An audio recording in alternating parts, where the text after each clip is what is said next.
Welcome,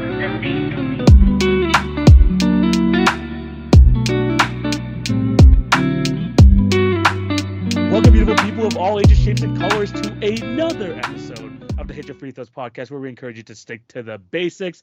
I'm one of your co-hosts, TV, aka TV on basketball, alongside my co-host Jay, aka the Knockdown Jay / the Routine Jumper. How's it going, my guy? Bro, I've been watching a lot more live basketball lately. I'm not gonna lie. It's been a lot of highlights up to this point. But I'm gonna be honest, bro. We are in the full swing for the push to the playoffs. I am super engaged. And man, we got ourselves a race to the finish going right now. It's crazy. It is absolutely crazy, the NBA season so far. And this past week alone, me and Jay were talking about this before the show. We've had like two 20-point comebacks in like the same week, with like the Clippers choking against the Milwaukee Bucks, and then the Boston Celtics at the time of recording last night giving up a 20 plus point lead to Dean Wade, of all people. So like the NBA is full craziness right now, and we have a lot of stuff to talk about, Jay, and it's gonna be a lot to talk about again. So we're gonna talk about the MVP ladder. We're gonna have a different type of all NBA teams that we're gonna be doing today as well. Like we mentioned, there's a lot of stuff that we're gonna talk about at the end of the season, but we're gonna have some kind of more unique topics in this little bit of the dog days of the NBA season going on right now. So we're gonna get into that, and yeah, you know how we're gonna have things off, the draft and the quiz, and yeah, it's gonna be an awesome episode for today. Before we get into doing this whole social media stuff, I'm gonna own up to it right now. I lost a month by one game, by the way, by one game. Yo. Jay finally takes the month. He wins the month of February, which means I have to do a payoff. But Jay, my friend, you still owe yours from January. Yeah, the Daily Picks Challenge, in terms of our forfeits, have not been super consistent. Like, we've definitely been keeping score, but the forfeits part of the part is the part we're struggling with. We definitely are gonna need to we're saying this on podcast, but this is definitely something we might need to post like randomly on TikTok. We need to get ideas from the comment section, because I think if we're gonna be able to improve this next season, we have to be able to have forfeits already like lined up. Like this year, we've been coming up with a lot of them on the fly, and so a lot of them kind of just passed. TV had an idea at one point where, like, for the month of January, somebody was supposed to do an ice bucket challenge. Like, hey, that was supposed to be for the end of the season, bro. Well, yeah, but we changed that one, and now the end of the oh man, and now the end of the season forfeit we got for things now is I don't know if it's worse than an ice bucket, but it might be. It might just be. But that's gonna be a surprise. That's gonna be a surprise. We have something planned for the end of the season. But next week on the pod, Jay and I will be doing the infamous jelly bean challenge over here, eating 5 jelly beans each. Let's see who's going to come out the worst of it. We both owe a punishment, so we're like, you know what? Let's just do the jelly bean challenge on pod. That's going to be happening next week, so be on the lookout for that. It's also going to be a clip on the page, I'm pretty sure. But yeah, before we get to this episode, like I said, it's going to be an action-packed episode. You do have to plug our socials. Remember to follow our personal accounts at TV on Basketball, at The Routine Jumper. Those links can be found in the description down below. In terms of the Hit Your Free Throws pod, follow our TikTok and Instagram for the best daily NBA content. I've been trying some other content stuff as well. So if you want to check out those videos, make sure you follow the pages. Of course, you're going to find the clips there. You're going to find so much other content. The daily NBA Picks Challenge is there now, so you want to be following along with that. Besides that, if you're on YouTube, remember to like, share, and subscribe. Hit the notification bell and all that good stuff. We really appreciate your support. And if you're listening on any of the podcast networks, Spotify or Apple, remember to subscribe, leave a review. That would definitely help out with the numbers. Jay, are you ready to get into this? Yeah, bro, we're doing a really unique take on all NBA teams, which I think is super fun because, let's be honest, the regular all NBA teams is going to be lame this year. The 65-game rule is definitely like making this way more complicated in terms of making the choices. And I don't think it's going to be nearly as fun to choose all NBA this year as it's been in years past, despite the fact that I feel like the 65-game rule has helped in certain ways. But we have a way better set of all NBA teams, in my opinion, and I think a much more fun exercise. At least I had a lot of fun putting the teams together. Same here. We're probably gonna do all NBA teams in general, but that we'll push that. We'll push that to the end of the season. Yeah. But we're gonna definitely have some fun ones. But before we get into that, Jay, there's been some controversy around a certain list. And that has to do with the NBA.com's Kia MVP ladder. So, just to give people context, here's the top 5 that they have right now going into this week. Number 1, Nikola Jokic. Fair enough. Number 2, Shai Gilgeous-Alexander. Jay, friend, pop, one of our favorites on the show over here. Number 3, Giannis Antetokounmpo. Number 4, Jason Tatum. Number 5, Luka Doncic. Yeah. People have been very vocal about Jason Tatum being in the top 4, especially over Luka Doncic. Before we get into that, though, Jay, you take a look at this, and then you look at probably the next 5 as well, just to list them off to you. Sabonis at number 6, Donovan Mitchell at number 7, Anthony Davis at number 8, Kawhi Leonard at number 9, and Kevin Durant at number 10. Jay, as of right now, do you think this list is correct? So I don't know if the list is correct in terms of the order, but I think the idea of fighting against Jason Tatum being in the top 5 feels a little ill-willed if we're going based off who the list has as the next 5, who you just listed. Because if I go down this list, I would ask you, how are any of these other players within this group more deserving of a top 5 MVP spot over Jason Tatum? Now, I think the real debate, right, is the order from the perspective of Luka Doncic versus Jason Tatum. The article itself even identifies that this is one of the more polarizing points when putting together this top 5. But in terms of Jason Tatum's deserving or worthiness of being in this category, I don't think that really is a debate, to be honest. I understand that the Celtics are kind of walking around like the Monstars a little bit right now. Yeah. But yes, the Celtics are a playoff team without Jason Tatum. If Jaylen Brown is their best player or Kristaps Porzingis is their best player, but are they like on pace to win like 60 plus games level dominant? Are they like one of the best winning percentages in the league in terms of how they're blowing people out on a game to game basis over the course of the season without Jason Tatum? Like, these are the different things where it's like, are the Celtics good without JT? Yes.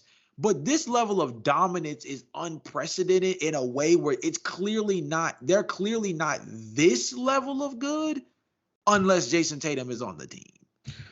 Yeah, I think that is like basically the debate over here. Because the next 5, sure, there's one guy I might have a problem with who's in the next 5, but that's a point. Maybe we'll talk about that in a little bit. But it's Jason Tatum versus Luka Doncic. And I talked to you about this before the pod. I don't mind Jason Tatum's inclusion in the top 5, especially because his team, like you mentioned, is like number 1 in the league with a bullet. There's like damn near everything. And damn near everything. When I look at the MVP race for this season in particular, I see a clear top 4. One guy clearly is number 5, and then the rest. That's how I see it. And it doesn't really have the case for Luka Doncic, because I think he's part of that top 4 because his numbers are like legitimately ridiculous. He's probably going to win the scoring title this year while averaging 9 rebounds a game and almost 10 assists. But they mentioned in this article, he's the 8th seed, and that is a completely fair argument. But I think that that Luka Doncic's numbers and the amount of times he's played this year, like he's been relatively healthy, should not take away, even though his team is number 8, they're still pretty close to the top 6. It's not like they're number 8 and they're like near 500. They're pretty damn close to the top 6. Like a 3-4 game winning streak, they're back in it. I think that's when he's going to be able to regain that MVP confidence from like the writers and all that.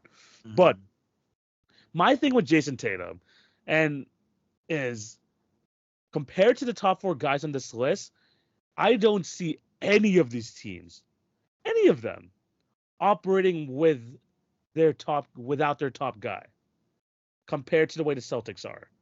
Because if you look at the plus minus for the Celtics with Jason Tatum off the court and he's on the court, like while he's on the court and then off the court, I'm not gonna say it's identical, but the fact that there's still like, I think it's like a plus 10 per game when Tatum's on the court and a plus like 7 when he's off the court. I think that just goes to show how dominant the Celtics of a team is. And as much as Jason Tatum is like the top guy on the team, that's pretty clear. You take a look at the rest of the top 4 that I mentioned, Jokic, Shai Gilgeous-Alexander, Giannis, and Luka Doncic, are these teams operating at all without these guys? Plus the MVP nowadays, and I think this is kind of like, I wouldn't say the problem with like having Jason Tatum at the top of your people's list. It's that the MVP the last like 3 to 4 years have had like godly numbers, and I think that's like desensitized a lot of people from like the whole best player on the best team sort of argument. Because when you look at Jokic, Embiid, and Giannis, who are the top three guys basically every year for the last like 3 years, their numbers are like otherworldly compared to like some other MVP seasons we've had in the past. So that just sets another precedent. These four guys, I think, have like meet that precedent.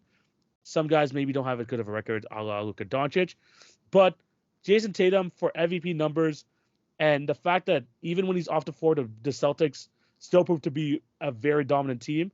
I don't think you can put him into that same conversation as the other four guys. I think if you're going off of the argument of if you take the king from the chessboard, can the rest of the placeholders amongst the field still fend for themselves? Then sure, I understand that. If you take Shai Gilgeous-Alexander off of this Oklahoma City Thunder team, not only are they not a number one overall seed, or not, excuse me, not only are they not a number one seed in the Western Conference, but like we do wonder whether or not they're even a play-in team. They literally were barely in contention last season, and this is with Shai Gilgeous-Alexander on the team. So if you remove him with the season that he's having, where are the Thunder this year? Perfect understanding. Nikola Jokic, the well-oiled machine does go as Nikola Jokic goes. Like literally, their second best player, Jamal Murray, is a completely different player without Jokic on the floor from a plus-minus standpoint, right? So this team is definitely different for them. Giannis, I think if Chris Middleton were healthy and they have Damian Lillard, they would operate kind of like the teams of old that used to have Wes Matthews and Nicholas Batum and LaMarcus Aldridge, where they still would be feasible, but you wouldn't feel them as a championship threat. But I see what you're saying. Nonetheless, the championship threat that Giannis provides for the team is what also makes them so potent.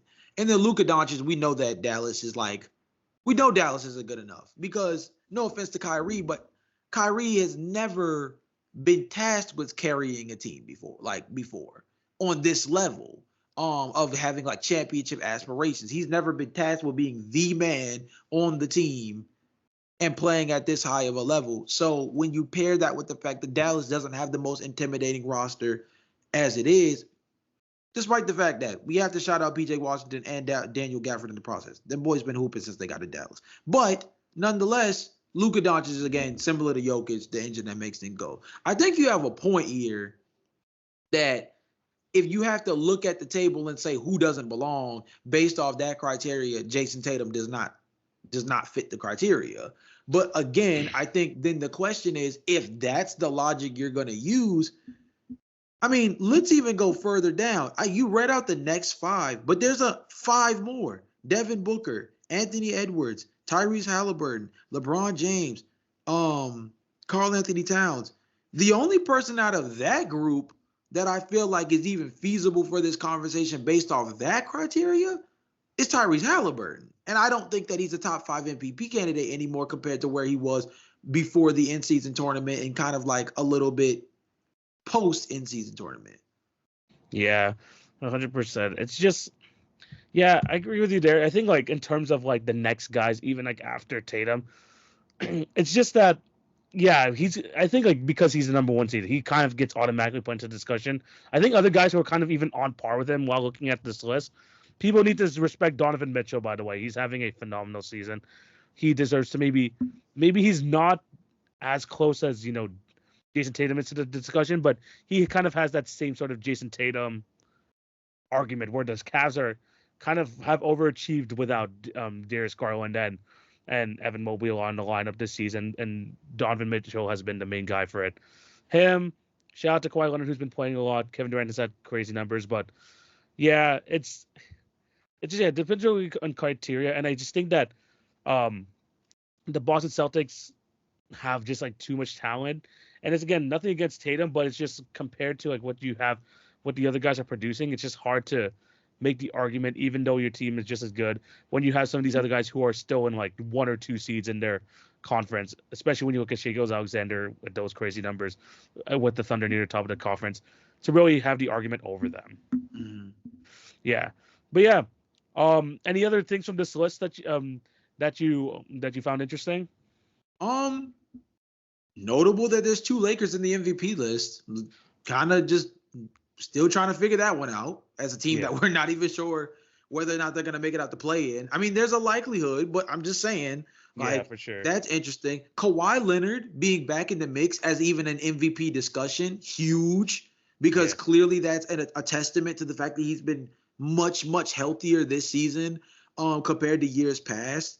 And I think the last one would be, I'm going to say the same thing we said about the All-Star game. How in the world is Karl Anthony Towns getting more recognition than Rudy Gobert in MVP? Yeah, I'm surprised about that too. Don't get it. Yeah, I'm surprised about that. My biggest thing here is like bonus at number 6 is kind of like, yeah, he's averaging a near triple-double. I get it. But I just don't think that the Kings like team, okay, I'm going back to record here, but I just think that his impact on the Kings is not nearly as impactful as honestly any of the 4 guys behind him. Donovan Mitchell, Anthony Davis, Kawhi Leonard, Kevin Durant. Their impact to their teams, I feel like, is more significant than what Sabonis is doing for the Kings, even though I know he's like one of their best players. I think that those guys, in my opinion, have like a more MVP worthy candidacy. I think that Sabonis should make All NBA. Mm-hmm. It's just like in terms of MVP, I think that's maybe a bit step too far for his argument. I think I see what you mean in terms of him being 6. Like maybe that's a little high, and it's not even just the fact that he's at 6, but it's apparently, according to this article, he's been at 6 for a little minute because he apparently was 6th last week. Yeah, or I guess the week prior, because this came out on Friday last week. So the week prior, he was also 6th. He was tied with Kawhi Leonard for 6th, but nonetheless. So I think that part is a little intriguing. Mm-hmm. But Donovan Mitchell has been out and is set to miss more time, it seems as though. And Anthony Davis, again, the thing with the Lakers, he's definitely a top-tier defensive player. I think you can make an argument that as an individual player, he is in DPOY territory this year. But team success, bro. I'm sorry, but like you can't discount Jason Tatum for his team being too good and then not discount the fact that like we don't know if the Lakers will come out of the play-in tournament. That's you just can't. You know what I mean? Yeah, I feel you. But yeah, any of you guys have any thoughts on the MVP ladder? Let us know down below. Yeah. Jay, and it's time to get into our different All-NBA teams. And I was thinking about it because, again, we're the Dodgers of the NBA season. We're just trying to get through this until we start to talk about, playing scenarios where the matchups are going to land in the playoffs. So we have a few weeks here to kind of be more creative with our topics. And that's what we did here for this episode. We have 3 All-NBA type teams, same sort of format, but we have sort of different prompts to it. Here are 3 teams that we're going to be deciding for today. We have our All-Improved team, which are players that basically took, maybe you could say, the biggest jumps, the most improvement from the last season to this season. We have the All-Disappointed team, players that we've had big expectations for or some sort of expectations for at the beginning of the season, and you think that they really haven't lived up to those expectations. And you have the All Under the Radar team. You could say it's underrated, or you could say it's players that are having sneaky good seasons, but just no one is talking about it. So you can interpret that however you want. We're going to be going through each of these positions, and we're going to be like doing these teams a little bit differently. In the past, we've been doing 2 guards, 3 forwards, and that's when we start our conversation. But we're going to go one by one and see how we're able to build our teams. So Jay, let's start with the All-Improved team. You want to start with the All-Improved team? Yeah, All-Improved is a good place to start. Let's go with that. So Jay, your first guard for your All-Improved team.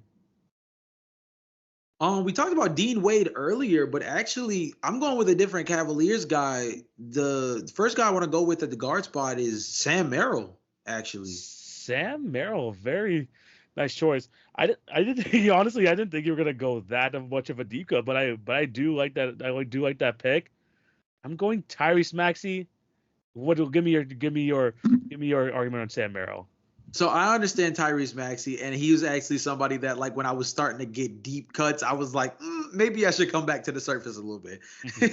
But Yeah, I think it's easy to look at Sam Merrill and say, oh, he's only averaging 8 points. Last year he averaged 5. Like, did he take that much of a jump? And I understand that from that perspective, it's not that big of a deal. But here's some of the places that are really important. TV, for example, because we have to remember, Sam Merrill was Mr. Irrelevant in his draft, by the yeah, way, and for people that don't remember in 2020.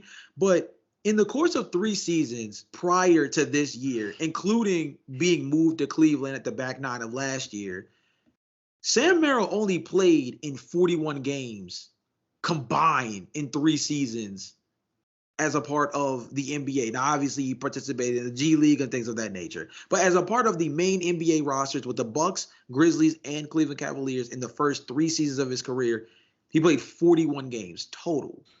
mm-hmm. This season, he has already played 43 games. He has found a home in Cleveland, and he has found it becoming like the heir apparent to like JJ Redick from a knockdown three standpoint. Like, it's actually ridiculous, his 3-point specialty and how it's been able to supplement for some of the injuries that the Cleveland Cavaliers have been dealing with. This year, he is shooting, I believe, yeah, insane number right here. 43.8% from beyond the arc on 5.4 3-point attempts per game. Career highs across the board, right? For both. Well, 43.8 is just behind his career high of 44.7 his rookie year, but he was taking less than 2 3-pointers a game his rookie season. Now he's up to nearly 6. So we're talking about over quadrupling the frequency while shooting nearly as good on higher with that kind of efficiency. And he is a big part, a significant part, attached with the fact that they acquired Max Strus and they picked up, obviously got Dean Wade back healthy. They got Gorgie Jang. Like, Sam Merrill, though, is a very important piece to what Donovan Mitchell and the Cleveland Cavaliers were able to successfully pull off in their time without Darius Garland and Evan Mobley for the stretch that they were injured.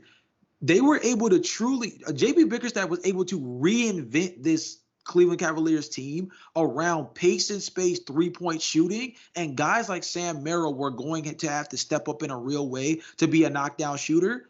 And he has been able to live up to that, to the point even that, if I'm not mistaken, he actually started in the game last night against the Boston Celtics in place of Donovan Mitchell. That's how much they're starting to slowly trust him in terms of what his 3-point ability brings to the Cleveland Cavaliers. Yeah, what's weird for me about Sam Merrill is, like, firstly, yeah, he's having a fantastic season. That one game versus Toronto Raptors, I think he had like 6 threes or something. He was an absolute pain to watch in terms of him just being able to, like, just knock down everything. But it's weird because, like, he doesn't really get these minutes, doesn't really get these opportunities unless guys get injured, and I just don't get it. He's like such a viable threat on the court, and you have to watch him. I swear guys like him and Sam Hauser have just, like, showed up all of a sudden this year for the Cavs and the Celtics, and they've been absolutely lethal for both teams respectively. So that's a damn good pick. You know about Tyrese Maxey. We've talked about him a lot this year. He's had to jump. He's had to really expand his role, especially with the Joel Embiid injury, but he is still showing why he's one of the premier young guards in this league, first-time All-Star this year. And he's still been able to keep Philadelphia afloat amongst the whole Joel Embiid injury saga. I think if Joel Embiid's healthy, relatively healthy going into the playoffs, and this duo could be nasty, and because of how great Tyrese Maxey's been able to improve his all-around game, especially on the offensive end. But there's a reason why they were comfortable getting with not trading like another star, and when the whole James Harden trade rumors, like the trade saga over there, because they trust in Tyrese Maxey, and I think he's proving like all of the belief that the 76ers are giving him right. So I'm glad to see the improvement that he's had on this game.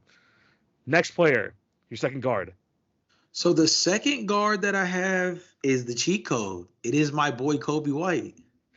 Kobe White, I like it, and I like this too because we have, like, guys from our respective teams here. I'm going Scotty Barnes. I'm going Scotty Barnes as mine. Oh, brother, here we There you go. go. Hey, Double pandering on the podcast. It's not a podcast if we don't have Bulls and Raptors players featured somewhere throughout. go ahead, man. Kobe White, talk to me. I mean, it's simple, man. He has been able to step up in a real way without Zach LaVine on the floor, and he's taken real onus of this opportunity. He went from averaging 9.7 points last year to averaging 19.6 points this season. He's already started just as much this season as he probably has within the last 2 years. Yeah, the 2 seasons prior, he only started in 19 games. This year, he's started in all 61 games that he's played in. He stepped up in a real way, and he's playing. He's playing as a real starting caliber point guard, something that about a year or two ago, people, including Chicago Bulls fans, and Chicago Bulls fans are the most delusional optimists when it comes to their players as it gets, even we were a little worried about whether or not he could be a starting caliber guard at this level. And all the check boxes are there, right? And when you go across the board, 37% from beyond the arc on 7.3 attempts. That's huge. Yeah. Before this season, Kobe White was averaging 2.1 free throw attempts per game as his highest. That was his second year in the league. Now he's up to 3.5. Last year it was under 1 free throw attempt per game, which is ridiculous considering his play style allows him to get to the basket pretty well. He basically was not creating contact at all last season. This season, definitely stepped up in a real way. He literally has about doubled his assists compared to last season and nearly doubled his rebounds compared to last season. He is taking real advantage of this increase of usage. And I'm not going to go as far as trying to say like he's made us forget about Lonzo Ball or made us forget about Zach LaVine. But in turn, as far as prospects go, especially with the fact that we have to be showing some level of concern about Patrick Williams going into this summer, considering he had a season-ending injury and is going to be is going to be a restricted free agent this summer. Kobe White might actually be the Bulls' best blue chip prospect, and that says a lot for the fact that he's also on a very respectable deal. Yeah, no, 100%. The thing about Kobe White too is that he was in a bunch of trade rumors leading up to this season about maybe trying to improve the roster, maybe as someone who wants to take a shot at another young guard. But he's proving that he's probably the only consistent long-term piece that the Bulls should be really, I won't say build around, but they should keep Kobe White going forward. Whether they decide to blow it up or they want to compete in the next couple of years, they need to have Kobe White there. I think he's proven that he's a borderline all-star this year. I think that his confidence to run an offense has been so different compared to previous years. And yes, he got this opportunity because Zach LaVine got injured, but he's taken full advantage of it. And I think that he's becoming one of the East's most promising guards. And this is something that even I think Bulls fans wouldn't say that they saw in the first couple seasons that he's been with the team. But yeah, it's great to see from your team. I'm gonna go with my guy Scotty Barnes real quick. It's just his ability to run the offense is we've been saying this for years. Point Scotty is the way to go for the Toronto Raptors, and I think post all these trades, we've been seeing it a lot more. Yes, Emmanuel Quickley is technically their point guard, but when you watch Toronto Raptor games, all the offense flows through Scotty. Everything flows through him. And his ability to now be aggressive when going to the paint, his improved three-point shooting ability, the fact that he's still our lead defender, he's gotten better at every single aspect of his game and has taken on the number one role. I think it's shown a lot of improvement in this game, especially when many people thought that last year was sort of a sophomore slump for Scotty Barnes after winning Rookie of the Year. I think he's proved this year that all the people that believed in him in his rookie season, yeah, he's going to be a multiple-time All-Star for many years to come. And the Raptors had every reason in the world to give the keys to him to end the season. Sadly, he got injured, so we're not going to see any more Scotty Barnes for probably the remainder of this season. But going into next season, at least going for the remainder of this season, is to look at which guys that you want around him, and to see what maybe other guys that you want to look into for the offseason to continue to build this ideal team around Scotty Barnes, because he's proving time in and time out that he is able to lead this team, and then he just needs kind of the right pieces around him. It's a good start having guys with Emmanuel quickly, R.J. Barrett, and then having a solid center rotation with Pirtle and Olenek. Now it's time to build up the rest of the team. Hopefully, we get to see more of what Masai has in store to kind of improve this team going forward. Yeah, I mean, I think the biggest thing with Scotty Barnes too is if you look back at that draft class, he clearly has shown that he is the most proven of the group, right? I mean, obviously, it gets a little dicey when you talk about the fact that Alperen Şengün was taken where he was taken, right? For example, but when you look at that top level talent that was taken at the beginning, you look back at it and you say, well, Cade hasn't been able to put a real body of work together since entering the league. When you look at Jalen Green, you look back at that rookie season and you tell yourself, post All-Star break, he put together a real strong campaign for himself, but has never really been able to build off of that. He's actually had a little bit of like the Lonzo Ball effect where remember the rookie year for Lonzo Ball where everybody was talking about how the better Lakers rookie might have been Kyle Kuzma all along. Yeah. He's having that kind of dilemma with Alperen Şengün, except I would make an argument that this is much more significant, not just in terms of their talent level, but in terms of how much I think Houston believes in Şengün in comparison to Jalen Green, to the point that Jalen Green was literally on a trade block earlier this year, for example, right? You look back at Jalen Suggs, who has really improved since his rookie year, especially as a three-point shooter, and has kind of carved out a place in his league as like a Drew Holiday, Avery Bradley type, right?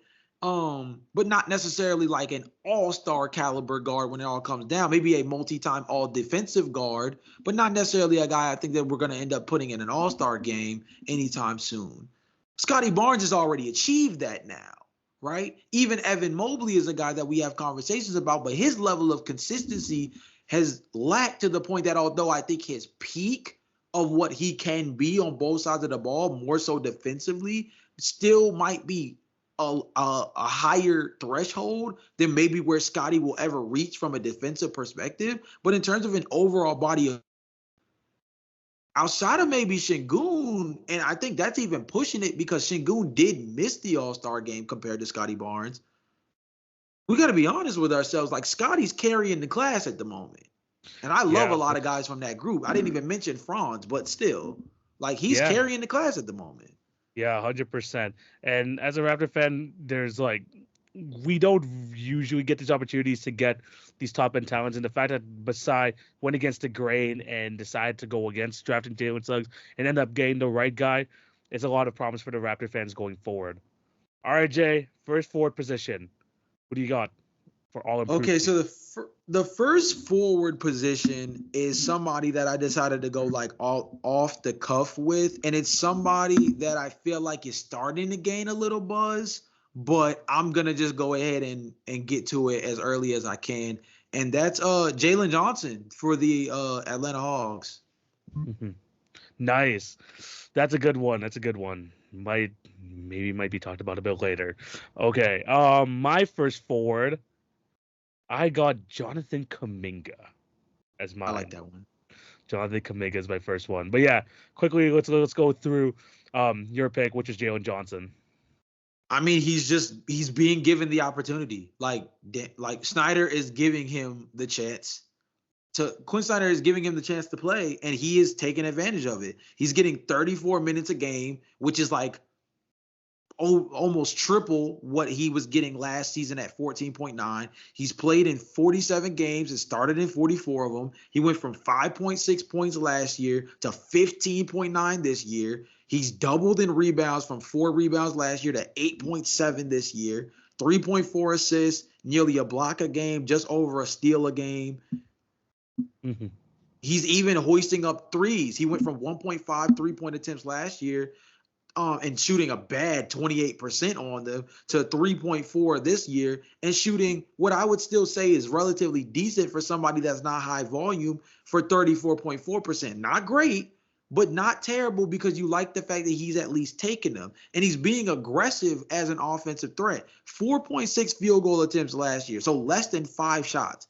This year, 12. So again, over double in terms of what he's been able to do productivity-wise. Him being a real impact player on the floor, it's one of those things that Jalen Johnson is going to be a big turning point for what these Atlanta Hawks want to do moving forward, because they have a lot of choices that they need to make. How long-term is Trae Young? How long-term is DeJounte Murray? Are they ever going to be able to get off of Clint Capella and give Onyeka Okongwu the starting 5-man spot, right? There's all these other questions, but one guy who's been really, really good in a relative model of consistency so far this season is Jalen Johnson, who, by the way, is on double-double and triple-double watch, it feels like every single night. Literally just the other day in a game against the New York Knicks where the Atlanta Hawks won 116-100, dude finished the game with 26 points, 9 rebounds, and 7 assists, and went 12 of 17 from the floor. Like, the dude's a bucket, man. Dude's a bucket. He's been really good, Jalen Johnson. And I feel like when you look at even like if you want to incorporate him into the Hawks' big three, I think his ability to attack the paint and be kind of their most consistent big has made him like the second most important player on the court when Trae Young is there, because he fits the Trae Young like play style so perfectly as someone who's able to catch lobs, who's an athletic threat, who is able to space the floor at times. He's not the best 3-point shooter, but he definitely has like that ability. I think that he's just a perfect guy next to Trae Young. And after the whole John Collins thing this last couple of years, he's been kind of disappointing. Getting someone who's relatively cheaper and relatively younger and quick and Jalen Johnson is a great get for the Atlanta Hawks. I really do like that pick for all improved. I got to go here with Jonathan Kuminga. And the absolute turd from what happened earlier this season where he's complaining about minutes, requesting a trade, and then finally having that conversation with Steve Kerr that he needs to get more minutes to improve, to help this team. He's proving it in a big way. Since the start of the turn of the new year, he's averaging 19 points a game, 6 rebounds, 3 assists on 55% shooting from the field. When he knows his role is to play top-tier defense and to be a guy who's just able to catch lobs and be an off-ball threat and attack the rim constantly, he's a damn good player, and he's proving his worth to the Golden State Warriors. Like, just like we talked about with Kobe White in the past, he's been in trade rumors for a while because people are talking about, the Warriors need that fourth guy. Maybe it's time for them to trade away their young pieces and Moody and Kuminga. He's proving this year that if any of those guys aren't tradable, it's going to be him. Alongside Steph Curry, he's the next guy who's completely untradeable, in my opinion, for the Golden State Warriors because he's too important to this team right now and this team's future going forward. He's proven it this year, and I think that he deserves some love for this all-improved team. Yeah, I completely agree with you because one of the most egregious things I think has taken place so far during the season, or not to this point, but especially in the early portions of the season, was Steve Kerr souring on Jonathan Kuminga. Like, I just don't understand it. Like, I don't understand where it came from. Jonathan Kuminga shows or has shown over his tenure with the Warriors better. I understand in flashes, but that he is highly capable, like an 18 to 20 point per game scorer that can go out and be one of your better perimeter defenders as well. Like, he has these capabilities, yet it seems like Steve Kerr, like, kind of handles Jonathan Kuminga with kid gloves all the time. And I'm glad that, unfortunately, it was due to injuries across their roster and missing time with Andrew Wiggins for a certain period of time. But the mere fact that it took all of that for Kerr to finally lean in to giving Jonathan Kuminga the reign that he needed, I'm glad that it happened, but it's one of those things where you look back at the Warriors season so far and you wonder how much better they could have been if they really had lit Kuminga rock from early. Should have been a lot sooner. Definitely. And I think the weirdest part about it is I understand he's a much more seasoned player from a college perspective, but like, he didn't play this game with Brandon Podziemski, and look at him. They said that Brandon Podziemski leads the league in charges taken this season, right? He's one of those very savvy, veteran-esque rookies that comes out and just knows how to play on both sides of the floor. They trust him to start, to the point that when they move Klay Thompson to the bench, guess who's the one that got the bump tick? Brandon Podziemski. So why is it that there's all this free reign with Brandon, yet Jonathan Kuminga, it's like they've had him in the program. They've seen him. They've had the chance to see him thrive in spurts. They had him for the championship run. Yet they act like they don't know what they have in his capabilities. And I hate that for him, because I get where he was coming from earlier in the season of wanting an opportunity. Because dare I say, if he were just another wing for the Toronto Raptors to get their hands on, right? Or the Orlando Magic, or some of these teams that really need an up-tempo wing player, he would have really been able to give them some real juice. And so for the Warriors to just be sitting on that, it really lowballs. And I'm glad that he finally got his opportunity. I'm really glad too, and I think if the Warriors have any chance in the postseason, he's gonna have to play that Andrew Wiggins role that Wiggins played during the championship run to even a higher extent for the Warriors to even have a chance. And this might be his chance too. He's finally gained the confidence to do so. I'm hoping that this carries over into the postseason where the Warriors can, maybe make some noise. All right, Jay, second forward. The second forward I have is the guy that we mentioned a couple of minutes ago, actually, Alperen Sengun, for the Rockets.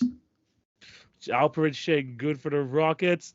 That's a great one, and I also have him there as my next as one of my forward positions as well. So you go with him, and then I'll follow up on it as well. Well, I'll try not to layer down since we both have him as the guy, but I mean, 14.8 points per game last year, up to 21.3. Definitely playing with a lot more control. You could tell that Ime Udoka is giving him the keys to be the franchise caliber player for them. And it's interesting because, again, we kind of made the analogy earlier to the Lakers with Lonzo Ball and Kyle Kuzma. You can see that this team has a level of awareness to understand, like, Alp is the guy. He is the guy that we play through. He is the guy who creates the tempo for us. He's also the guy who was able to play some pretty astounding defense against Victor Wembanyama the other night. I'm just saying. Oh yeah. He held Wemby to like 10 points, even though it was a near triple double. He still held him to 10 points. Well, he went off for like 45. 45 points himself. Yeah, of course. Yeah. I think the biggest thing with him is if he continues to be more aggressive on that side of the ball, and he's taken nearly 16 shots per game this year. So you can see that aggressiveness on that offensive end is huge. Fred VanVleet, I've said it a lot this season. I'm gonna keep saying it. The best part about Fred VanVleet isn't some level of like leadership or floor spacing or any of that. It's the fact that Fred VanVleet plays like a lot of the better veteran-led point guards that you need to set the table for a franchise in order to get everybody's ducks in a row. Who are the guys I'm thinking about? Your Toronto Raptors version of Kyle Lowry, Mike Conley for the Minnesota Timberwolves right now, and his level of importance.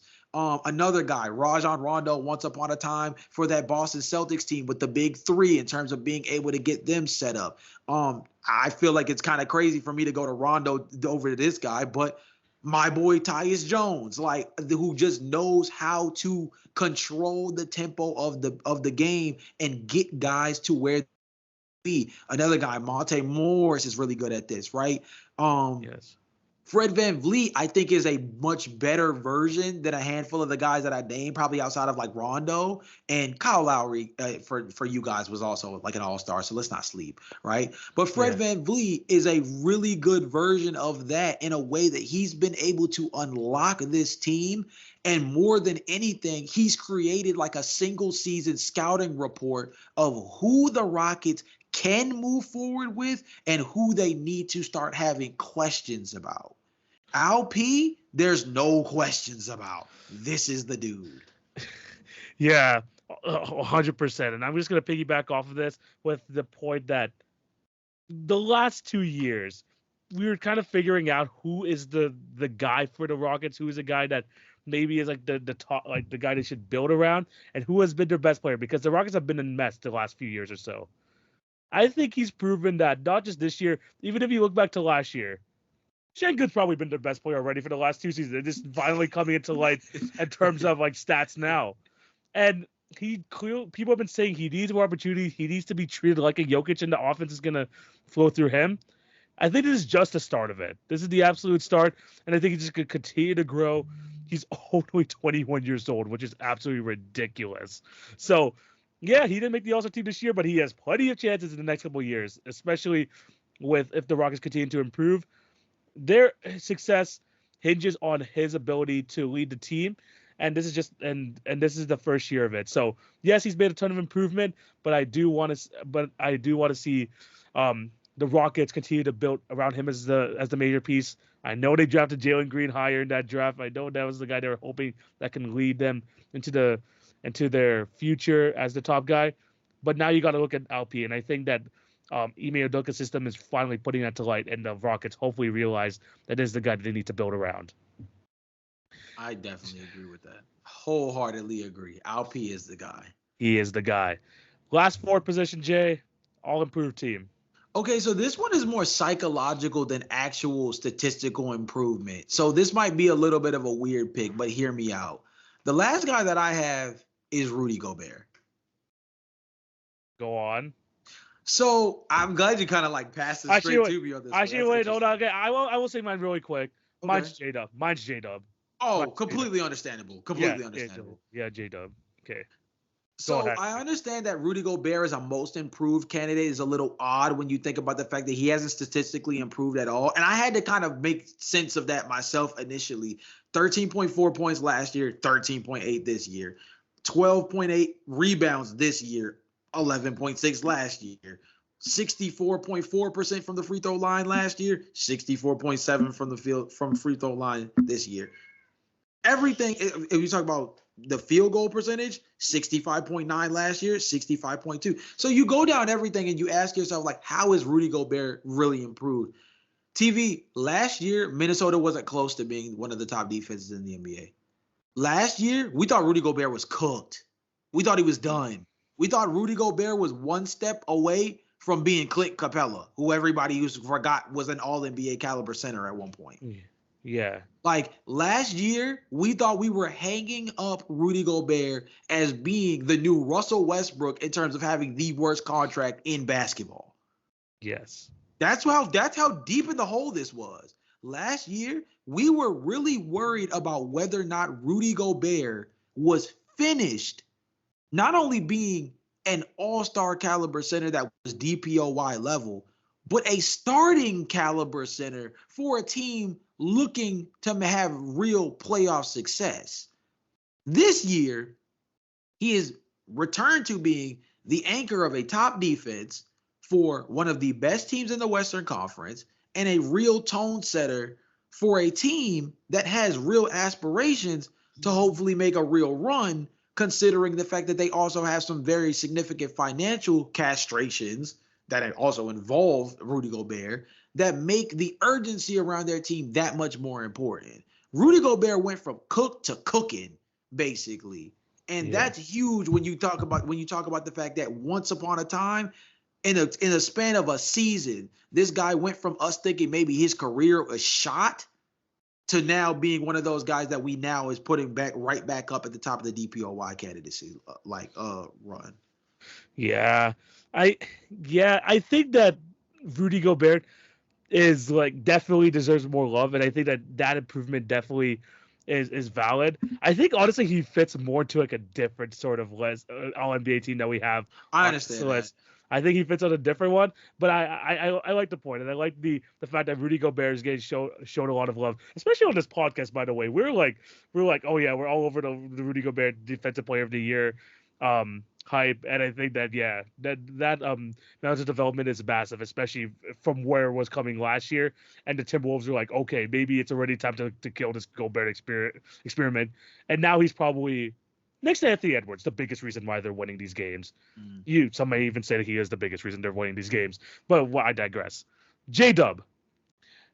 Last year, I saw Jalen Williams, and I thought that, he could be, he was second in Rookie of the Year voting. But I thought, he's going to be like an ultra role player for the Oklahoma City Thunder. I didn't think that he was going to be able to maybe be kind of that secondary star next to Shai Gilgeous-Alexander, and that maybe that's where their draft capital should go going forward. Now you have all this draft capital, and you see that Jalen Williams is basically a 20-point per game scorer as your power forward, averaging 4 rebounds, 4 assists, and is closing out games, like hitting very clutch shots at the end of games now as well. Like, he is an absolute baller, and I think that him being this good the Thunder need to like reconsider what they're gonna do with these draft picks going forward, because that might not even have to be for another star. Because now that they have Chet, now that they have Shea, and now you have the emergence of Jalen Williams, maybe you move these for just the ultimate role players to build around these three guys. Because before it used to be who's gonna be the second star next to Shea, who's gonna be that third guy you want to put around him.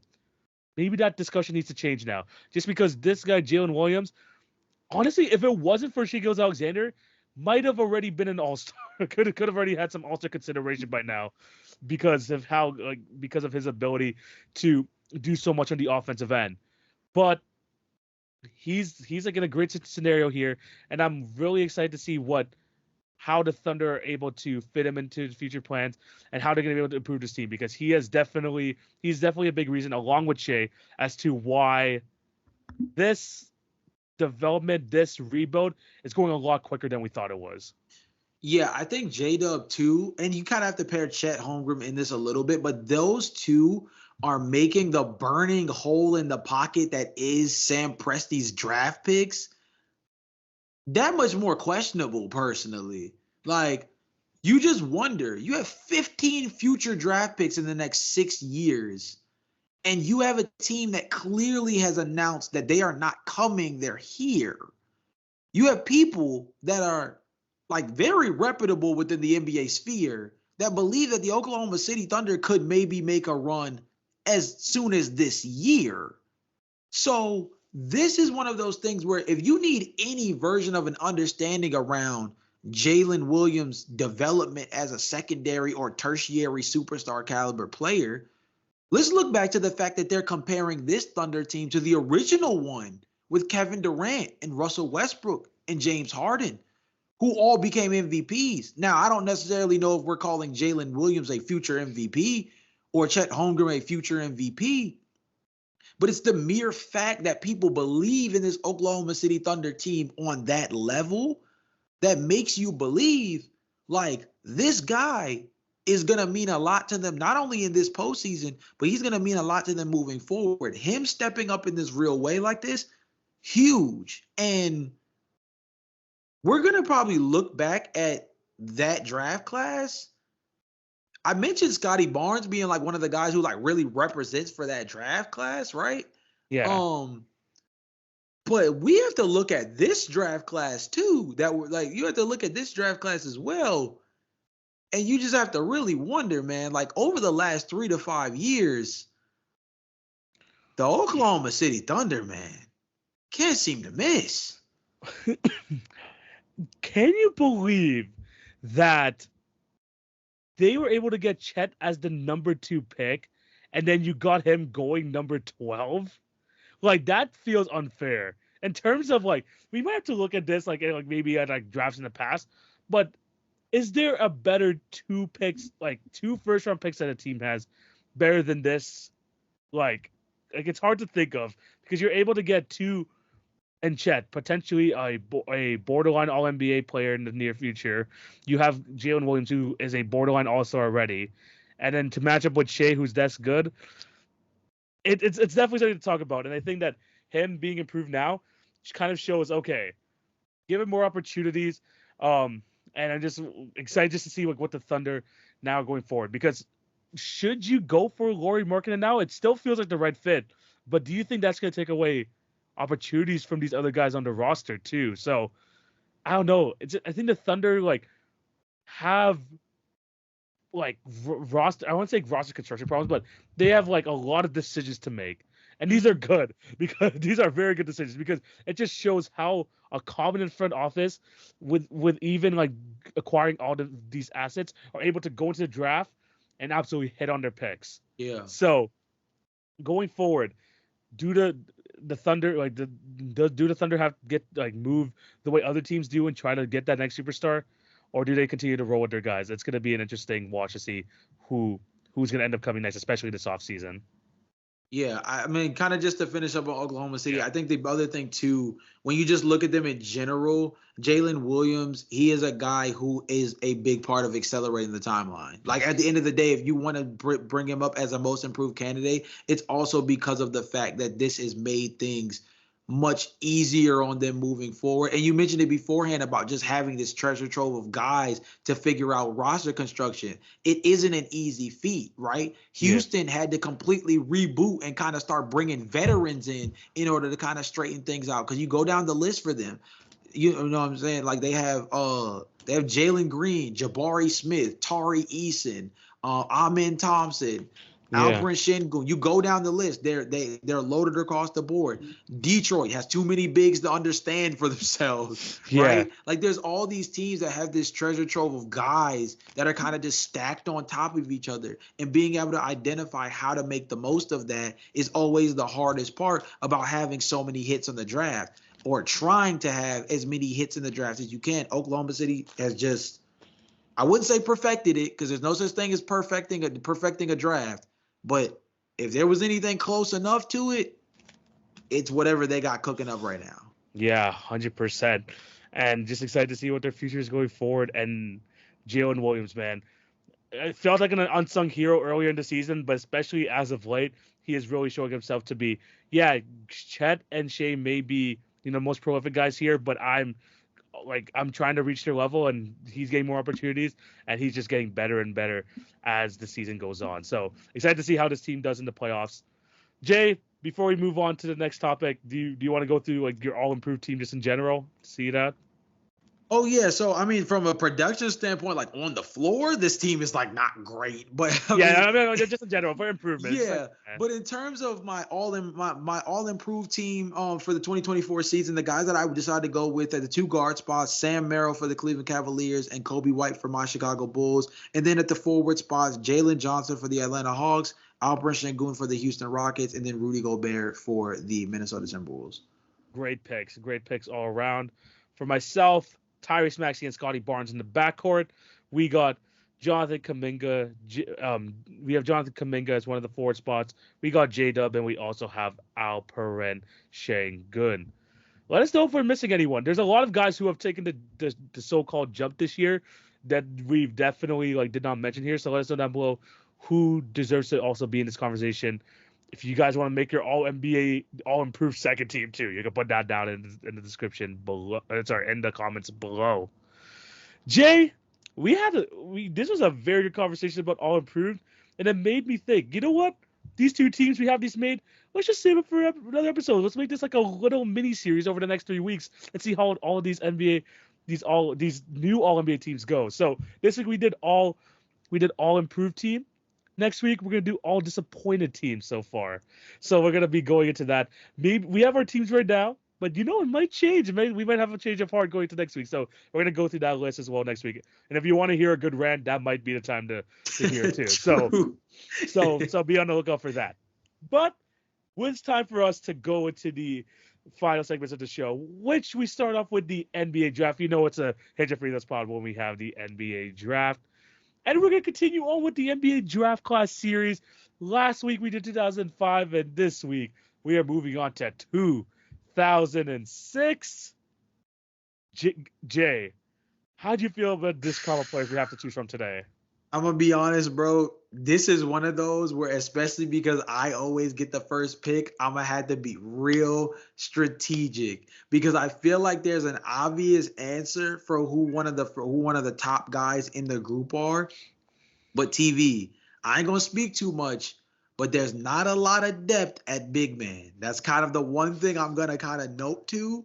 Yeah. And because of that lack of depth, it really changes the question, because I think there is a certain talent that might deserve being taken number one overall. But in a draft like this one, where you get two back-to-back picks, BPA seems like the right route to go. But I could mess around and end up really putting myself in a hole down the line if I decide to lean too far into that belief. So the question is, just how big is the gap between the guy I have at 1 and the guy I have at 2? 100%. And Jay alluded to it a bit earlier. You know how these drafts go. Jay gets the first pick, I get the next 2, and then we run it serpentine style. So Jay, you have the honor once again with the number 1 overall pick. Who are you going to go with here? Yeah, man. So this is the scary part, but I'm gonna just go with my gut on this one, and I know who you're gonna take instantly afterwards because it's just the right answer. But the guy that I'm gonna take because the surplus or lack thereof at the big man spot is just nasty. So I'm just gonna go with the most talented big, easily out of the draft and had a significantly long career with one of the best mid-range games in NBA history. I'm taking LaMarcus Aldridge first overall. Yeah, that is a damn good choice at the number one overall pick. A mid-range demon. Sadly, his career got cut short due to what was it? I think it was it like heart problem or something. I Yeah. think it was a heart problem. But yeah, he had a long career. Um, Trailblazers legend. Glad to see that he was able to be the first overall pick here, especially like you mentioned. It's kind of tough here with the big man positions. So you Yeah. might see some weird names early. But Jay, there are two names here. I had a feeling you're gonna go with Marcus Aldridge after that whole that pre-draft mind process you had at the beginning. So I'm just gonna commit to the backcourt right now because I think I have the ideal backcourt here. There is one guy that you might be surprised I'm gonna choose, but if you know me, you're not gonna be surprised. So with my first pick, Kyle Lowry. Gonna go Kyle Lowry with my first pick. Wow. I Kyle mean, Lowry. I'm not shocked, but but I am at the same time. Hey, look, this is all for contingencies because technically this guy could, especially in his prime, could be considered the number one pick in this draft. Fair? But I have to make sure Kyle Lowry was my number one pick. If you know what I mean, Fair. you know what I mean. The GOAT, the greatest Raptor of all time. I had to have him as my number one pick. And then to fill out the backcourt, let's go with what could have been one of the best duos in Trailblazers history. Yeah. Unfortunately, cut short due to injuries. But let me go with prime Brandon Roy. Come on Yeah. now. If you know, you know. Those were some great times back in the day. Basically, like a 25, could have been a consistent 25 point per game scorer. But honestly, his knees gave out on him. It was absolutely unfortunate. But if I'm taking prime versions of any of these guys, I'm taking Brandon Roy, possibly 101 in this draft. So give me my first two picks, Kyle and Brandon Roy. Yeah, I mean, I'm gonna be honest. I'm not surprised by the Kyle Lowry pick at all, but the Brandon Roy one was the one that like I expected. Like that was the Yeah. one I struggled with because this is a guy who was like well revered as like one of the most notable what if stories in NBA history. And it was tough to kind of leave him on the board. But like I said, if you look at the bigs, I mean, the group is not that great. And like we always do a little a revisionist history on some of the Yeah. other players we don't draft after the draft is over. So we'll go over it a little bit later on. But the big man spot is not dense, so I just try to go with the main guy I thought was going to be able to hold down the fort. But Brandon Roy, for most people, probably would be the first guy off the board. Yeah, 100%. I'm very happy with my first two picks. Jay, you get the next two. Who will you be taking to improve your team? So I'm not gonna lie, I did think this far to this point because I did kind of see this draft playing out this way for the most part. So the two guys that I'm gonna take with my next two picks is the first one is gonna be my boy who I actually mentioned earlier in the podcast. Hint, hint, funny. Yeah. Rajon Rondo at the point Okay. guard position. Yeah. Now, some people might actually choose Rondo over Larry in some cases, but there was no way I was going to. There was no way I was going to. I will say that. And then the second guy that I'm actually going to take is at my forward position. He's actually going to be my first forward off the board because I'm going to have LaMarcus Aldridge at my 5. So Rudy Gay is Yeah. going to Yeah. I be had a my feeling. 3. Yeah. I had a feeling that's where I was going to go. Yeah. Rudy Gay, man. Quick story about Rudy Gay. This guy, before he came to Toronto Raptors, was an absolute Toronto Raptors killer. If you guys seen that like famous video of the guy watching from the Raptors game saying, "No, not him, not Rudy Gay." Yeah. Yeah, that's an iconic video. He absolutely killed the Raptors in his early days to the point where the Raptors like, you know what? Let's trade for him. And then he was not good for us, guys. He was not good.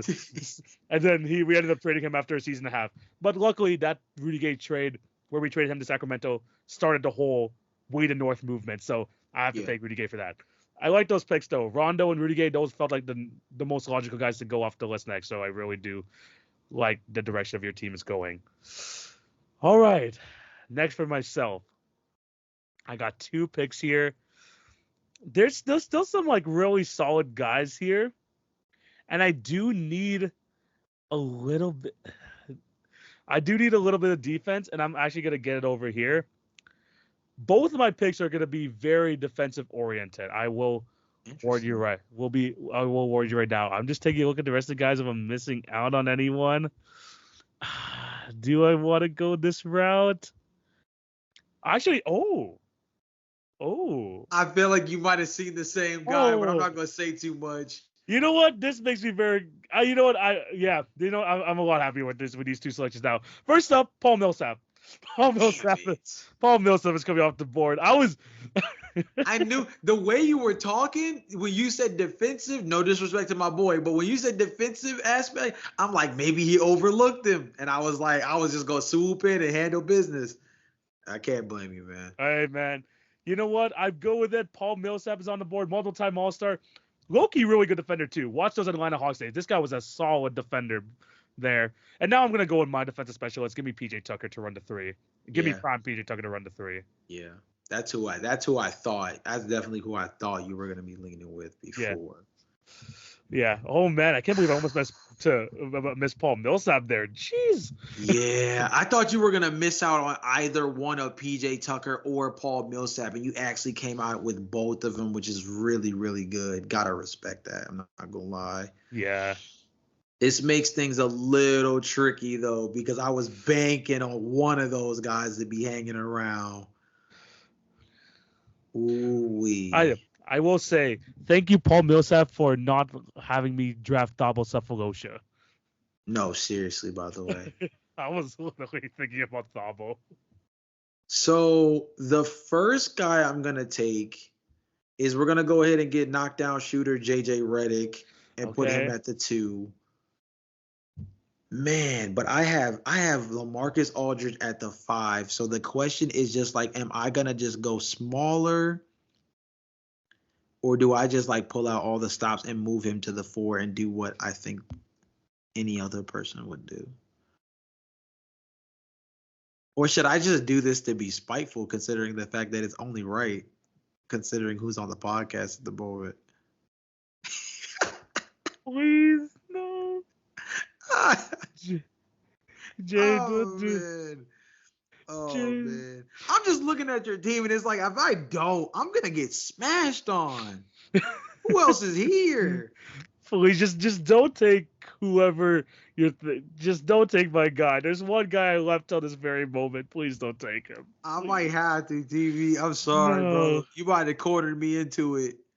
Because the only other guy I don't see too much more flexibility here, because we can't be getting Ronaldo Balkman. No, you got some of your Bulls mans though. You got Thabo. No. You know what, bro? I'm not drafting Thabo. I'm not drafting Ronnie Brewer. Brewer. Not Ronnie Brewer. You don't want Ronnie Brewer. Get out of here. Heck no. Boobie Gibson? Who's gonna for my 4? What's going on? Why is Boobie Gibson running the 4? I'm not putting Rudy either, because then Boobie Gibson has to be a 3. That's just nasty. Steve Novak? Heck no. I have JJ Redick. Leon Poe.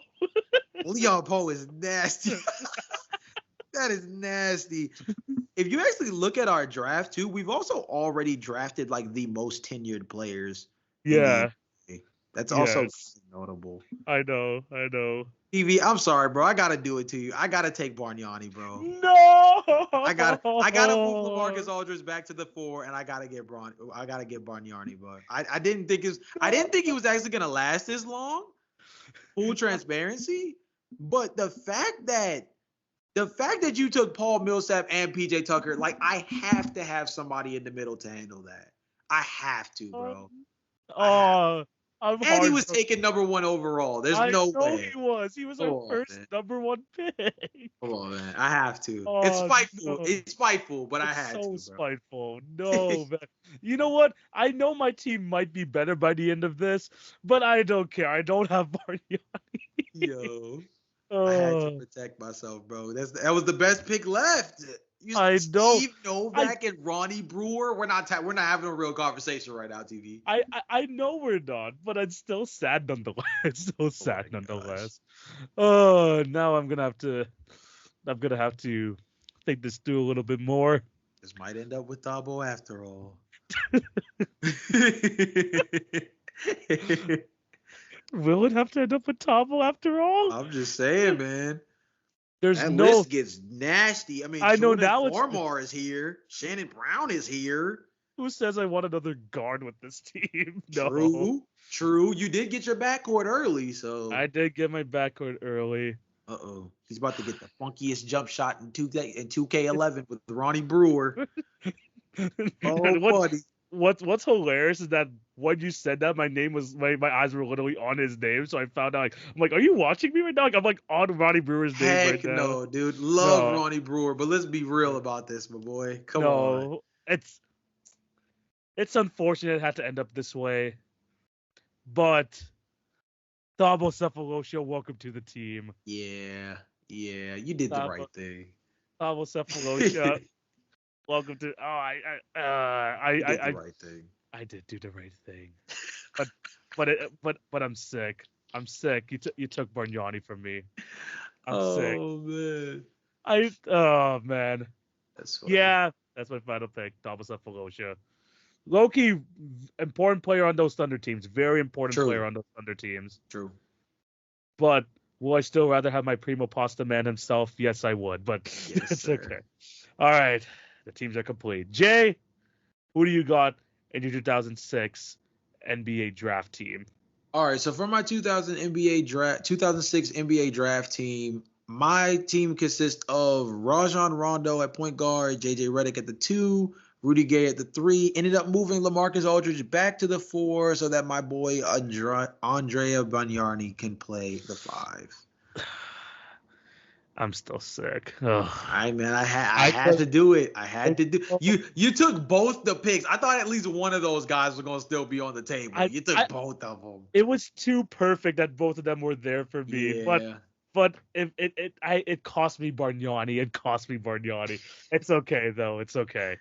Here's my lineup, though. At the 1, I'm running with Kyle Lowry. At the 2, give me B. Roy. At the 3, Thabo Sefolosha. At the 4, PJ Tucker. And I am running small ball, but it's completely fine. I have Paul Millsap at the 5. Jay, how you feel about your team? I ain't gonna lie. If you play through your backcourt, we are screwed. Like, we are screwed because somebody's picking on JJ Redick, and it's just not gonna be fun. Rajon Rondo could probably hold up his own, but we don't have a ton of spacing outside of probably JJ and Rudy. Shout out to LaMarcus Aldridge for being able to at least step away from the block so Andrea can operate.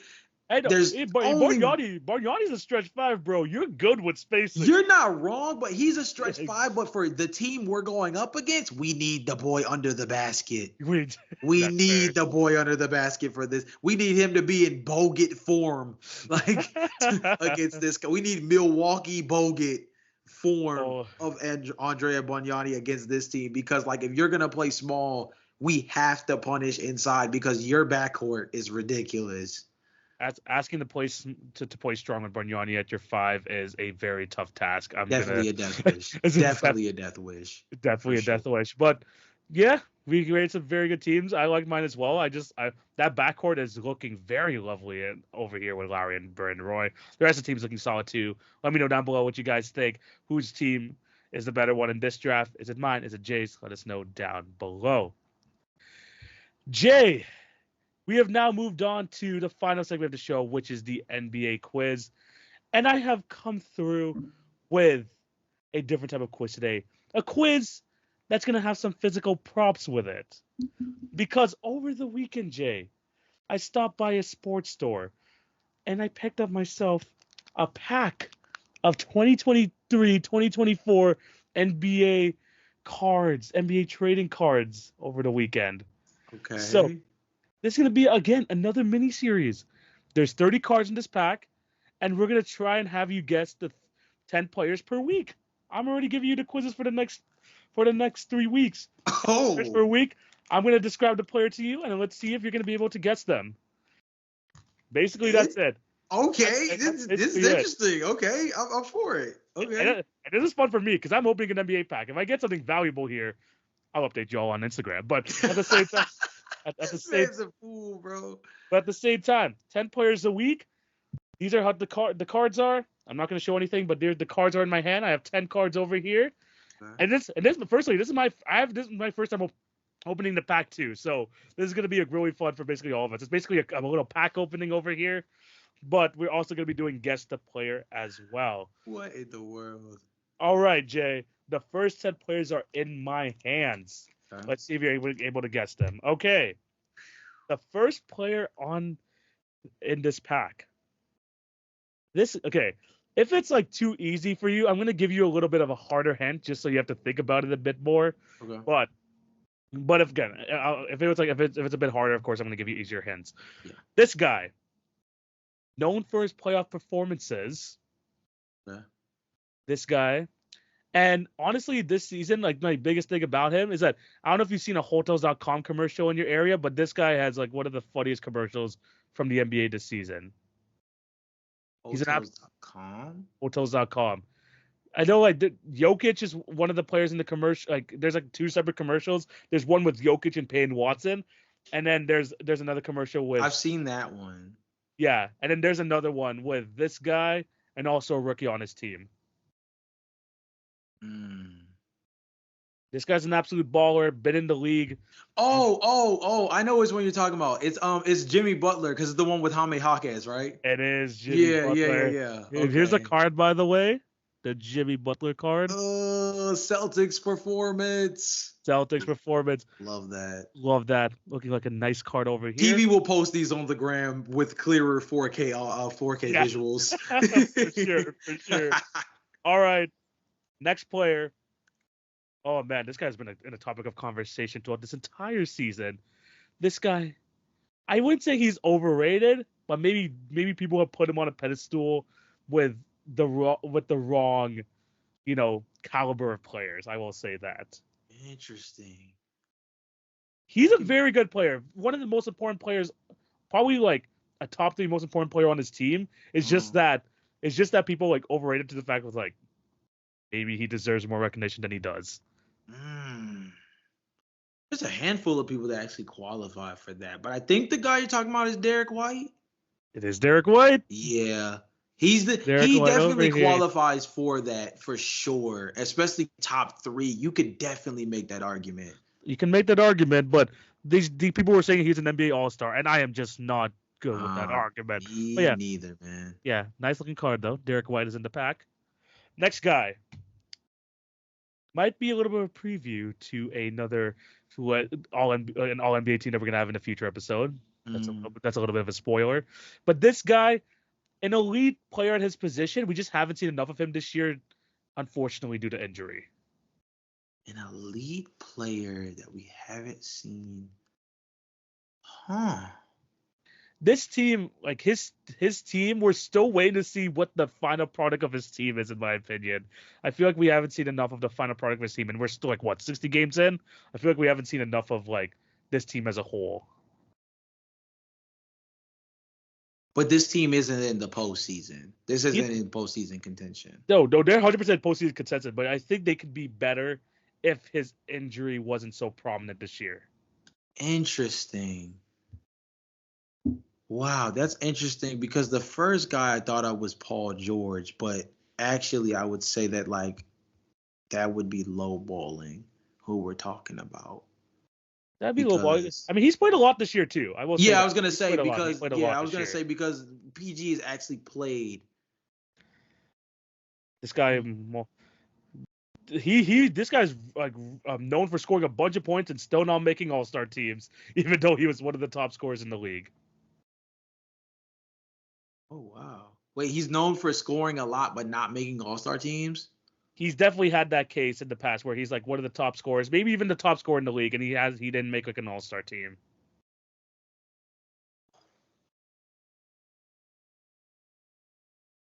First season on a new team, he got traded this offseason. Wow, see, that's the note, the not making the All-Star team. I mean, he's made All-Star teams, but there's definitely been years where you're like, okay, might be his best season, and I don't think he made it still. Oh, and then you said he got traded because I was thinking Trae Young, but because he's just been slighted like a mug lately. But Just got traded east to west. That's the transition he made from the east going on to the west. His team definitely has a lot of expectations in this postseason. They still, even though they haven't maybe been fully healthy, they still expect to have a deep run in the playoffs. is this James Harden? Not James Harden. Same sort of, I'm not going to say same sort of mold, but when he was, and like when he was the top guy on his team in the East, he basically had the James Harden role, and it just didn't really work out. What are we thinking of? And he's been traded recently. Yeah. I think he had like a pretty big game like the other night though. Like maybe 1 or 2 nights ago, he scored like 30 plus points. Another player on his team is injured now, but he's like finally stepping up. And you said he's in the West now? Yeah. He was basically spent his entire career in the East, and this is his first season in the West.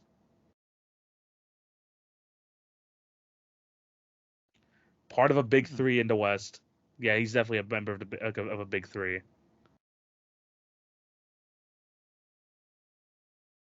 Kevin Durant? Same Wait, team. I was gonna say Brandon Ingram. You said same team? Yeah. Wait, Bradley Beal? Bradley Beal. Yikes. I'm not gonna lie, man. Tough one on Bradley. that one. Yeah, I see what you mean now. Made some all-star teams, but had a lot of weird recognition-based issues in terms of his teams not being so good. Yeah. Yeah. Yeah. All right. This guy came up earlier in the podcast. I was giving him a lot of praise. Maybe he should be further up in MVP discussions. He should be probably. Would I say he's the best player in his position? It's arguable. It's arguable between him and one other person, but he is definitely like in contention for best player at his position. To be higher up on the list? Yeah, he might be knocking on the door of top 5. Is it Luka Doncic? Not Luka. He's in the top 5 right now. This guy's like. Oh, you're saying somebody who wasn't in the top 5 that deserved to be higher. Oh, I understand. Who should be knocking on the door of the top 5? Oh, D. Mitch. Donovan Mitchell. Yeah, you did say that earlier. And barring injury, man, he was definitely there. He was definitely there. Amazing this season. I talked about how potentially he might get traded from the Cavs. The Cavs should not get rid of this man whatsoever. He is too important to the team. All right. Next guy. Probably season's done due to injury, but we talked about earlier how he didn't deserve enough recognition. He was one of your guesses earlier, but he had to. His season's probably over due to injury, and who knows? He might get traded this offseason as well. Wait, what? You said his season is over due to injury. We talked about how I think when I was talking about the Bradley Beal, when I was giving hints about Bradley Beal, someone who hasn't got enough love, even though he's putting up crazy numbers. Yeah.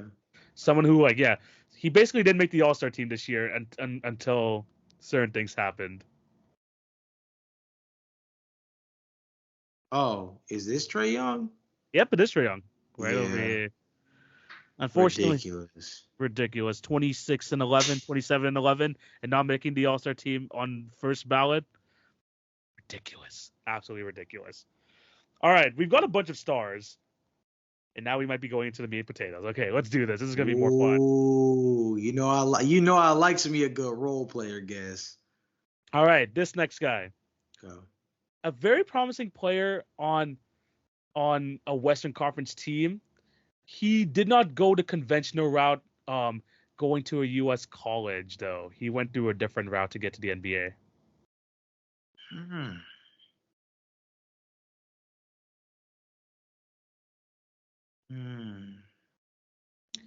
He was a member. He basically played in the Rising Stars game before he was even drafted into the league. Scoot Henderson? Not Scoot. It's someone from a few draft classes before Scoot. But same team. Same team, basically. I don't think is this guy American? I'm not sure if he's maybe he's Australian, but yeah, he's from Australia. drafted in 2022. He's most known for his defense. He's improving his three ball though, but the thing is, he's part of a team that's so deep that he doesn't even. I feel like to get enough minutes. He doesn't get enough minutes just because his team is like too deep. You said you didn't say same team, right? He was part of. Oh, he was part not the same team as Scoot right now, but he was also part of the G League Ignite. Oh, okay, because I was definitely about to say Matisse Thybulle based on like the defense improving 3-point shot thing that you said. Yeah, I think this guy's definitely a better shooter than Matisse Thybulle, but he's like, I would say, very promising player. What division is this? Is this the South? I think this is Southwest Division. If you know divisions pretty well. Decently. Even every time we do these quizzes, I pull up the standings just so I like remember like what's what. Yeah. But divisions, I end up not doing that one as much. But Western Conference, obviously. Western Conference, yes. Mm-hmm. He had like the starting spot on his team for a minute. I think that until they traded for someone on the Trailblazers, that kind of took his role. See, it all comes back Trailblazers again. They traded someone like on the Trailblazers, brought him to this team, and he basically took this guy's starting role. And this is a former G League Ignite player? Yes, former G League Ignite player. I'm trying to think of the people who like. Let's see. This is what it says on the back of his card. In addition to a steady defense and a presence on the boards, this guy boasts immense upside as a floor general due to his smooth handle and imposing size. When he's handling the basketball, being a decision maker offensively, people forget about that he's 6'9" with a 7-foot wingspan. I didn't realize this man was 6'9", but even though it says he's 6'7" on this card. Is this Kuminga? It's not Kuminga. I'll give you the team now, though. The Pelicans. Okay. The Pelicans. The Pelicans. I'm sick because I could have got that. Yeah. I could have got that without help. Oh, man. That was tough. I'm just making sure that I actually know it because, to be honest, I feel like because this is Daniels, right? Dyson Daniels. Yeah. Right over wow. Here. He's 6'9"? It says 6'7" on the card. Maybe like, I don't know. NBA doesn't update it enough, let's be honest, but maybe he's 6'9" now. Yeah. Dyson, yeah, I remember. Yeah, Dyson Daniels. Man, I was huge on him on the draft, by the way. That's crazy. Yes. Yeah, 100%. He's a good player, though. I think he's kind of like, the Pelicans just have so many like playable players. It's just kind of tough for him to get minutes. Yeah. This next guy, I think, got released by this team earlier this year. I would say now former backup big of the Dallas Mavericks. Former backup big. Former backup big? Maybe he got traded, but I thought this man got released. I don't know if he's on a roster right now. I'm going to just double check if he is. And he is... He's on the Wizards. Wait, he's on the Wizards now? Cool. Sure. He's on the Wizards. I guess he was part of I guess he got traded here. And it wasn't part of the Gafford trade? Oh, maybe he was. Yeah, I think he was part of the Gafford trade. I think he was. Okay. I was going to say, but you said he was. I thought he ended up being released by the Wizards, but I guess not. Got you. Huh. He was part of the Gafford trade. Dang, he lost his job with the Mavericks in the process.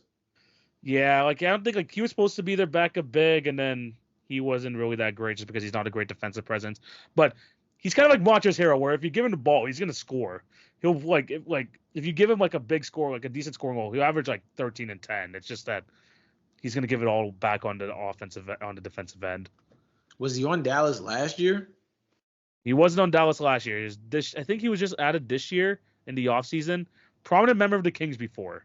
Oh, Rashawn Holmes. Yeah. Yeah, they blew that. Rashawn Holmes is also blew it. I don't know what the heck is going on with that guy. Yeah. weird career arc. I kind of like put him in like the same realm as like the Christian Woods, him, and like other guys like at the big man position who can score. Same thing with Montrezl Harrell. It's just that when you give it all back on the offensive, on the defensive end, it's hard to maintain a role in this league. True. All right, a few more guys left here. This guy, another guy, potentially could be talked about in our in one of our All NBA teams in the next couple weeks. He's really proven himself to be have a key role on this Eastern Conference team, especially because he might be one of the best defensive guards in the league. Jalen Suggs. Come on, man. Brought him up earlier. He's one of those guys, man. One of those guys. Really should have consideration for all defensive team. I truly believe that. This guy's an absolute dog on the defensive end. All right. Next guy. Oh, I just realized the last card in this pack is a legend. So we could have a little bit of a legend pick over here. All right. This last current NBA player, he's gonna always be in 6 man of the year conversations every single year. He'll put up buckets, whatever team he's on. Currently he's in the West right now. Did he end up winning 6 man of the year? I'm gonna just double check. I think he did. I'm like almost for sure. He did. Yeah, he did end up winning it during the pandemic. Jordan Clarkson. Oh, bro. Yeah, pretty simple. Jordan Clarkson over here. By the way, these card designs are fire. Just wait till TV posts these. These are fire. Yes. These are really good. I do like these. Hopefully I can get like some really sick rookie card. Imagine getting like a Wemby in here. Ooh, that could be special. All right, the legend card in this one. Jay, he's from your ends. He's from your ends. Chicago native. He's a Chicago native legend. Wait. He's from Chicago, or he played for the Bulls? Or both? He might have played for the Bulls. Might have. Yeah, I think he. If this is the Dwayne Wade card. Yeah.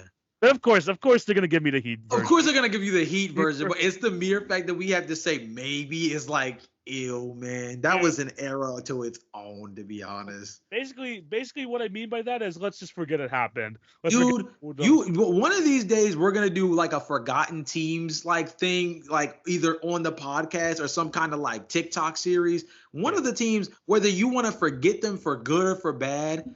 Jimmy Butler, Dwayne Wade, and Rajon Rondo on the same team just feels like an illegal fever dream, dude. I was gonna say that is 100% a fever dream. Was this the birth of playoff Rondo?